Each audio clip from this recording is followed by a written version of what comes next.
क्या आप जानते हैं जैतून का तेल बिना किसी आग या गर्मी के भी चमक सकता है? ये कोई मेटाफर नहीं, साइंस में इसे कहते हैं फ्लोरेसेंट ग्लो।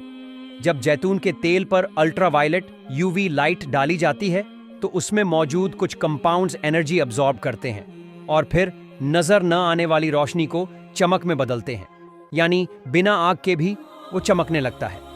अब सोचिए, 1400 साल पहले जब फ्लोरेसेंस, यूवी रेज या एनर्जी ट्रांसफर का कोई कॉन्सेप्ट नहीं था, कुरान ने ये बात कैसे बयान कर दी? और उसका तेल ऐसे चमकता है गोया कि उसे आग ने छुआ भी नहीं। सूरह अन-नूर आयत 35।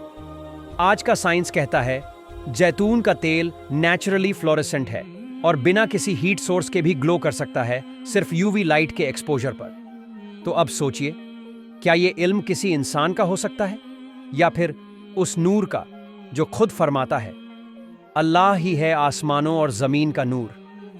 कुरान सिर्फ रूहानी किताब नहीं, ये साइंस की भी बुनियाद है।